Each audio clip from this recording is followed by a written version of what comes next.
Yes, welcome to electrical department. LNT की तरफ से डिप्लोमा इंजीनियर ट्रेनिंग की जो वैकेंसीज आई हुई हैं उसमें कैसे अप्लाई करना है, आज के इस वीडियो में इसी के बारे में डिस्कस करेंगे। काफ़ी स्टूडेंट ने मुझसे व्हाट्सएप और ईमेल के थ्रू अपने डाउट पूछे हैं और काफ़ी स्टूडेंट को अप्लाई करने में भी कुछ दिक्कतें आ रही हैं, लाइक जो डेट ऑफ बर्थ है और कुछ ब्रांचेज हैं जो शो नहीं कर रहे हैं। उन सभी टॉपिक को डाउट को भी इस वीडियो में हम क्लियर करने की कोशिश करेंगे।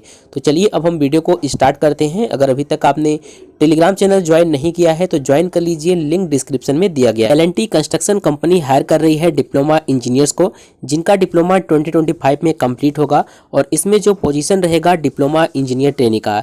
देखिए, सबसे पहले इसी डाउट को क्लियर कर लेते हैं कि जो कैंडिडेट्स कमेंट कर रहे हैं या फिर मेरे को मेल किए हैं, व्हाट्सएप पर भी मैसेज किए हैं कि इलेक्ट्रिकल ब्रांच नहीं शो कर रहा है, तो इन्होंने जो नोटिफिकेशन निकाला है उसमें आपको इलेक्ट्रिकल ब्रांच देखने को मिलेगा। लेकिन जब आप अप्लाई करने जाएंगे तो वहाँ पर देख सकते हैं इन्होंने कौन कौन सा ब्रांच मेंशन किया है। Architecture, automobile, chemical, civil, computer science and IT, इसके बाद यहाँ पर electrical and electronics, electronics and communication, इसके बाद यहाँ पर इलेक्ट्रॉनिक्स एंड इंस्ट्रूमेंटेशन, इसके बाद environmental health and safety, industrial safety, fire safety, इसके बाद instrumentation and control, mechanical, mechatronics, mining, survey. इन्होंने कहीं पर भी केवल कोर इलेक्ट्रिकल ब्रांच को मेंशन नहीं किया है, इसलिए फॉर्म में आपको इलेक्ट्रिकल ब्रांच नहीं दिख रहा है।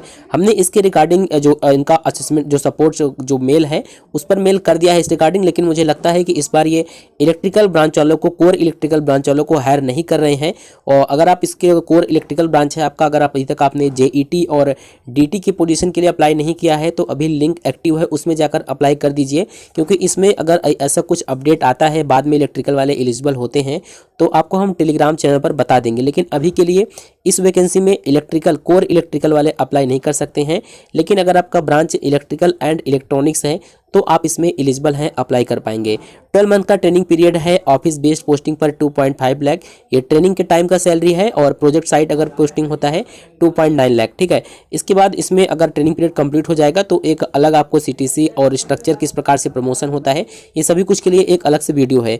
इसमें हम बात करेंगे कुछ और एलिजिबिलिटी क्राइटेरिया का। तो डिप्लोमा में 60% तो होना ही चाहिए और डिप्लोमा आपका 30 जून 2025 तक कंप्लीट हो जाना चाहिए, जो कि मैंडेटरी नहीं है। इसमें हम बात करेंगे डायरेक्ट एज का काफ़ी स्टूडेंट को समझ में नहीं आ रहा है।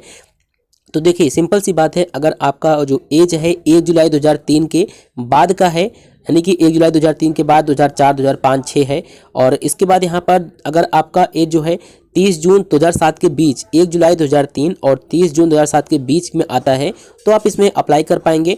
यानी कि इसमें मिनिमम एज अगर आपका 18 साल है और मैक्सिमम 22 साल से कम है तभी आप इसमें अप्लाई करेंगे।